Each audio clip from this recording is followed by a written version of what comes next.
Hello बच्चों, आज हम अपने अभिव्यक्ति माध्यम के मैं इम्पॉर्टेंट क्वेश्चन आंसर आपको बताऊंगी। क्योंकि मुझे कई कमेंट आए हैं जिन्होंने ये पूछा है कि जो 12th की ग्रामर का पोर्शन है उसमें कैसे क्वेश्चन आएंगे या क्या आएगा। तो मैंने आपको पहले बता दिया था, पत्र लिखने के लिए आएगा, आपको एक लेख लिखने के लिए आएगा, तो वो मैं आपको बता चुकी हूँ। लेकिन जो इम्पोर्टेंट क्वेश्चन आंसर है, क्योंकि बुक में कई बच्चे कह रहे हैं उन्हें समझ में नहीं आ रहा, तो मैं आपको ये बता देती हूँ। इन्हीं क्वेश्चन आंसर को आप लर्न कर लीजिए, तो इसी में से आपके जो है पेपर में क्वेश्चंस आ जाएंगे। तो पिछले उठा के कई सारे क्वेश्चन पेपर्स में से देख के मैंने ये जो बनाए हैं क्वेश्चन आंसर, तो आप इनको याद कर लीजिएगा। तो जैसे पहला क्वेश्चन है, जनसंचार के कौन कौन से लोकप्रिय माध्यम वर्तमान में प्रचलित है? टेलीविजन और इंटरनेट। दूसरा है, समाचार लेखन के 6 ककार कौन कौन से हैं? समाचार लेखन के 6 ककार हैं, जैसे क्या, कौन, कहाँ, कब, क्यों, कैसे। भारत का पहला छापाखाना कब और कहाँ खुला? तो भारत का जो सब प्रथम छापाखाना, भारत का बात कर रहे हैं, ये कई बार बच्चे कंफ्यूज हो जाते हैं तो गलत लिख देते हैं।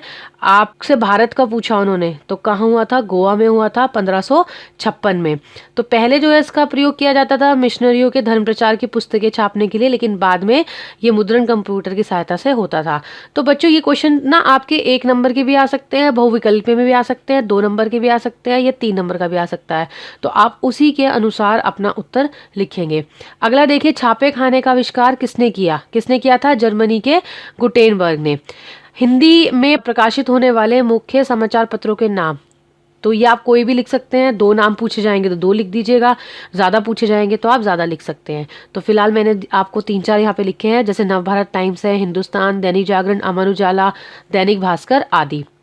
अब नाटक के तत्व कौन कौन से होते हैं? जैसे मैंने आपको बताया था, कविता, रिपोर्ट, नाटक, कहानी, इनमें से प्रश्न उत्तर बनते हैं। तो मैंने मिक्स करके बना रखे हैं, आप ध्यान से इन्हें पढ़ लीजिएगा। तो नाटक के मुख्य तत्व कौन कौन से होते हैं?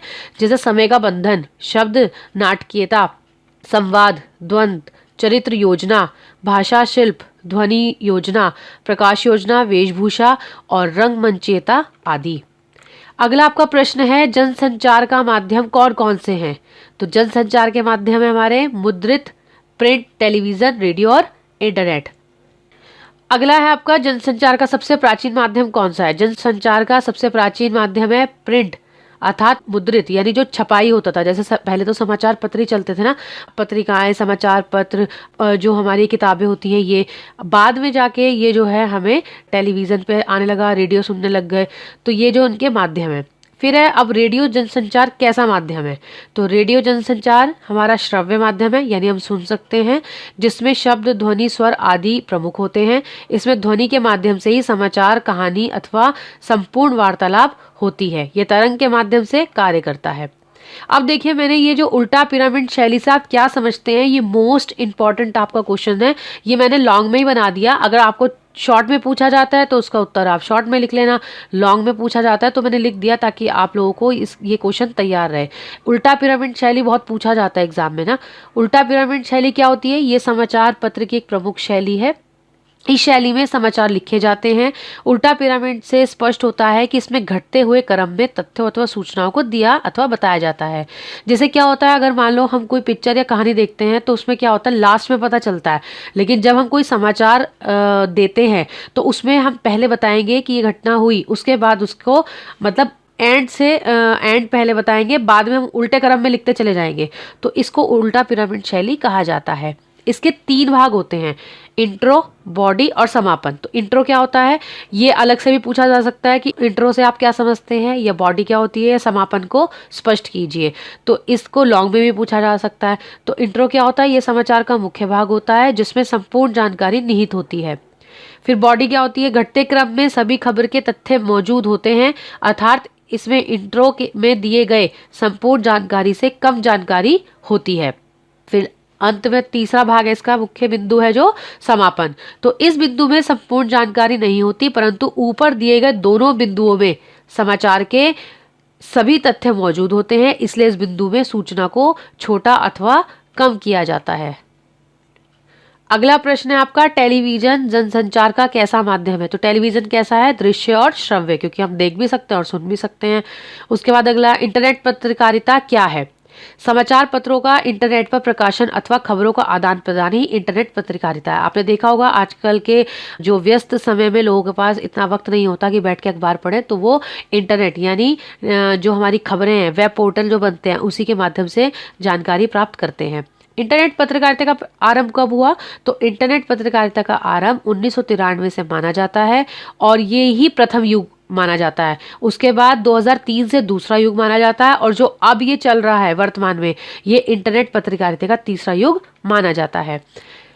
जनसंचार के माध्यमों की भाषा किस प्रकार की होनी चाहिए? जनसंचार के माध्यमों की भाषा सरल और जनसामान्य और छोटे छोटे वाक्यों में होनी चाहिए, जिससे पाठक या श्रोता को रुचि बनी रहे, मतलब सुनने में और पढ़ने में इंटरेस्ट बना रहे पाठक का। समाचार किसे कहते हैं? नवीन जानकारी प्राप्त करना ही समाचार है, यानी जो हमें नहीं पता उसके बारे में हमें पता चले तो वो समाचार है। अगला आपका प्रश्न है, समाचार पत्र क्या होता है? वह पत्र जिसमें प्रतिदिन ताजे समाचार, विज्ञापन, टिप्पणियां, संपादक के नाम पत्र आदि होते हैं, वही समाचार पत्र कहलाता है। अब संवाददाता किसे कहते हैं? विभिन्न प्रकार के समाचार खोजकर अखबार को भेजने वाला व्यक्ति संवाददाता कहलाता है। ऑपेंड के बारे में बताइए। तो समाचार पत्रों में संपादकीय पृष्ठ के सामने वाले पन्ने में विश्लेषण, फीचर, स्तंभ, साक्षात्कार आदि प्रकाशित होते हैं, यही ऑपलेंड है। फिर डेडलाइन क्या होती है? समाचार पत्रों में किसी समाचार को प्रकाशित या प्रसारित करने के लिए जो पहुंचने का जो समय होती है, उसको हम डेडलाइन कहते हैं। डेस्क किसे कहते हैं? तो प्रिंट मीडिया में डेस्क का आश्रय होता है संपादन से। इसमें समाचारों का संपादन करके उन्हें छापने योग्य बनाया जाता है।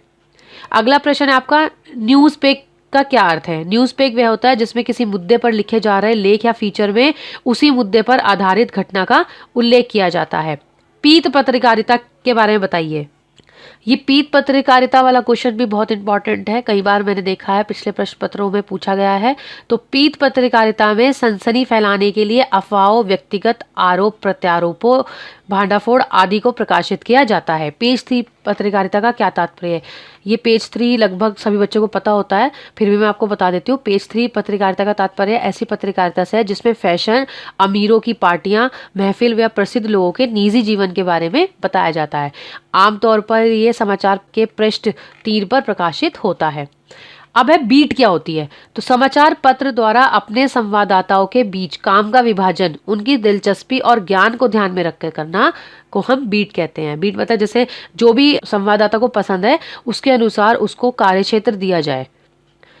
अगला प्रश्न है, समाचारों के संपादन में किन बातों को ध्यान रखना पड़ता है? समाचारों के संपादन में तथ्यपरकता, वास्तुपरकता, निष्पक्षता और संतुलन जैसे सिद्धांतों का ध्यान रखना पड़ता है।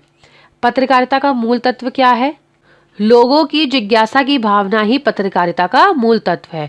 आपसी कुशल क्षेम पूछना समाचार क्यों नहीं है? समाचार का दायरा समष्टिगत होता है, बल्कि आपसी कुशल क्षेम पूछना व्यक्तिगत मामला है, इसीलिए ये जो है समाचार नहीं है। समाचारों की प्राथमिकता का आधार क्या है? समाचारों की प्राथमिकता का आधार उपभोक्ता की रुचि, दृष्टिकोण और मूल्य है। समाचार के कोई 4 तत्व बताइए। नवीनता, निकटता, प्रभाव और जनरुचि। सामान्यतः दैनिक समाचार पत्र की डेडलाइन क्या होती है? 12 बजे तक, रात के 12 बजे तक। पत्रकारिता को दैनिक इतिहास लेखन क्यों कहा जाता है? क्योंकि रोज की घटनाएं वो हम तक पहुंचाता है, रोज की घटनाएं लिखी जाती हैं उसमें। पत्रकारिता पर किन मूल्यों का दबाव रहता है? सामाजिक व नैतिक मूल्यों का दबाव रहता है। संपादकीय नीति का निर्धारण कौन करता है? संपादक या समाचार संगठन के जो मालिक होते हैं वो इस नीति का निर्धारण करते हैं। पत्रकार का मुख्य गुण क्या होता है? संदेह करना पत्रकार का मुख्य गुण है ना। पत्रकार की कितनी बैसाखियां होती हैं? कौन कौन सी बैसाखियां होती हैं? सच्चाई, संतुलन, निष्पक्षता व स्पष्टता। फिर समाचार की साख के लिए क्या आवश्यक है? समाचार की साख के लिए आवश्यक है कि इसमें शामिल की गई सूचना या जानकारी का कोई स्रोत हो, मतलब कहीं से मिली हो, वो वह स्रोत किसी तरह की सूचना देने का अधिकार रखता हो और वो अधिकारी भी हो, ऐसा ना हो कि कहीं से भी कुछ भी। तो ये ध्यान आपको थोड़ा सा रखना होता है, समाचार की साख क्या होता है। अब अगला प्रश्न है हमारा, समाचार पत्र में समाचार के अलावा और कौन कौन से प्रमुख तत्व होते हैं? कौन कौन से तत्व होते हैं? संपादकीय, फोटो, कार्टून, लेखन और कार्डियोग्राफ, ये विशेष स्थान होता है। अब खोज परक पत्रकारिता से क्या अभिप्राय? ये भी इंपॉर्टेंट क्वेश्चन है। खोज परक पत्रकारिता से आशय ऐसी पत्रकारिता से है जिसमें ऐसे तथ्यों की छानबीन की जाती है जिसमें दबाने या छुपाने का प्रयास किया गया हो। खोजी पत्रकारिता कैसे मामले जनता के सामने लाती है?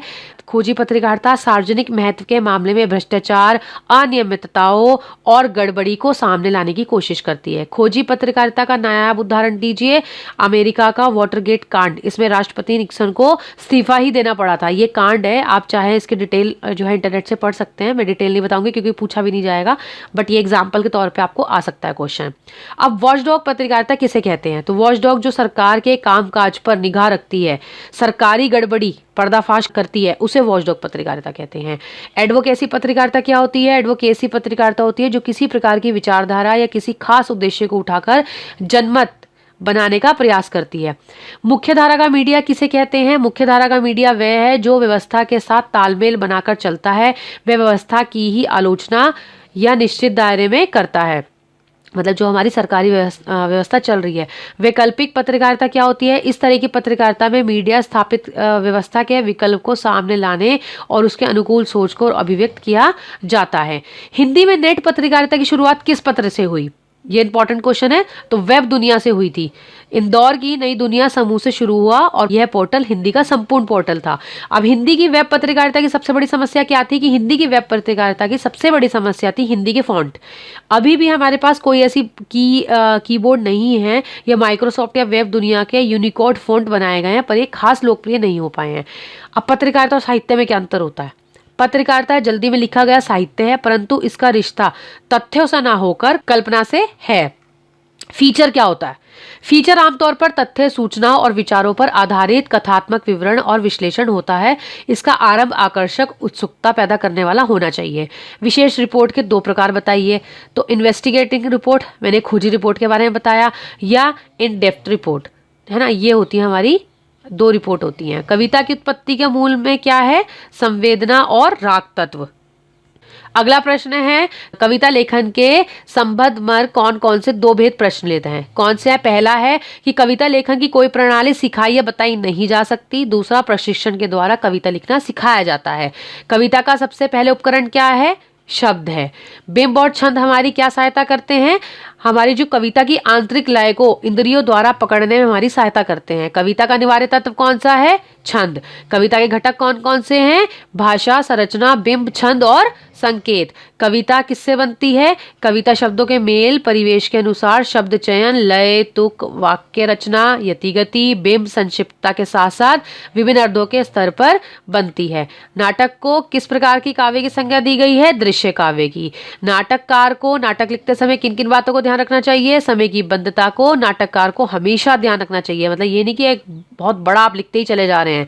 नाटक वर्तमान में क्यों लिखे होते हैं? क्योंकि हमेशा नाटक जो है वर्तमान काल में लिखे जाते हैं। संयोजित करना होता है, नाटक को वर्तमान काल में ही संयोजित करना होता है, इसलिए वो वर्तमान काल में ही लिखे जाते हैं। नाटक का शरीर किसे कहा जाता है? बोले जाने वाले शब्द को नाटक का शरीर कहा जाता है। नाटक के तत्व कौन से हैं? कथ्य, संवाद, चरित्र चित्रण, देशकाल, भाषा और उद्देश्य। क्या उद्देश्य है उस नाटक का? 2 चर्चित नाटकों के नाम लिखिए। तो अंधा युग और तुगलक।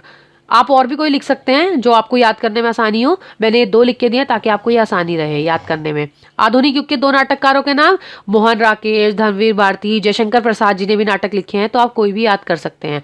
कहानी का केंद्र बिंदु कौन होता है? कथानायक, यानी जो मेन हीरो है वो कहानी का केंद्र बिंदु होता है। कहानी के तत्व कौन से होते हैं? कहानी के तत्व होते हैं कथानक, पात्र, भाषा, देशकाल, संवाद और उद्देश्य। कहानी में कथानक के कितने स्तर होते हैं? 3, आदि, मध्य और अंत। कहानी की भाषा कैसी होनी चाहिए? सरल, सहज, स्वाभाविक होनी चाहिए ताकि सबको समझ में भी आए। लेख में शैली का प्रयोग होता है। किस शैली का प्रयोग होता है? लेख में, है ना। तो लेख में मैं शैली का प्रयोग होता है। कहानी को रोचक बनाने के लिए कौन सा तत्व सहायक होता है? द्वंद्व। अगला प्रश्न देखिए, ऑल इंडिया रेडियो की स्थापना कब हुई थी? ऑल इंडिया रेडियो की स्थापना 1936 में हुई थी। द्वारपाल किन्हें कहा जाता है? द्वारपाल उस व्यक्तियों के समूह को कहा जाता है जो प्रसारित होने वाली सामग्री को नियंत्रित या निर्धारित करता है। चौथा खंबा किसे कहते हैं? मीडिया को लोकतंत्र का चौथा खंबा कहा जाता है, क्योंकि जो मीडिया दिखाता है, बताता है, वो ही हम आम लोगों तक पहुंचता है। तो बच्चों, ये जो प्रश्न उत्तर हैं ये मैंने आपके अभिव्यक्ति माध्यम पाठ्य पुस्तक में से बनाए हैं, तो आप इन्हें याद कर लें ताकि आपकी बोर्ड परीक्षाओं की तैयारी हो जाए। और जिन बच्चों ने मुझसे कहा था कि मैम हमें लैंग्वेज में बता दें क्या आएगा, लैंग्वेज का सिलेबस बता दें, तो बच्चों आपको लैंग्वेज में यही प्रश्न उत्तर आएंगे। आपको रिपोर्ट, आलेख, लेख आएगा जो मैंने आपको बता चुकी हूँ, फीचर आएंगे, पत्र आएंगे, ये भी मैं आपको करवा चुकी हूँ, और बाकी ये आपको क्वेश्चन आंसर सारे करने के लिए आएंगे। तो आप इनको याद कर लें, इसी में से आपके प्रश्न उत्तर बन जाएंगे। धन्यवाद।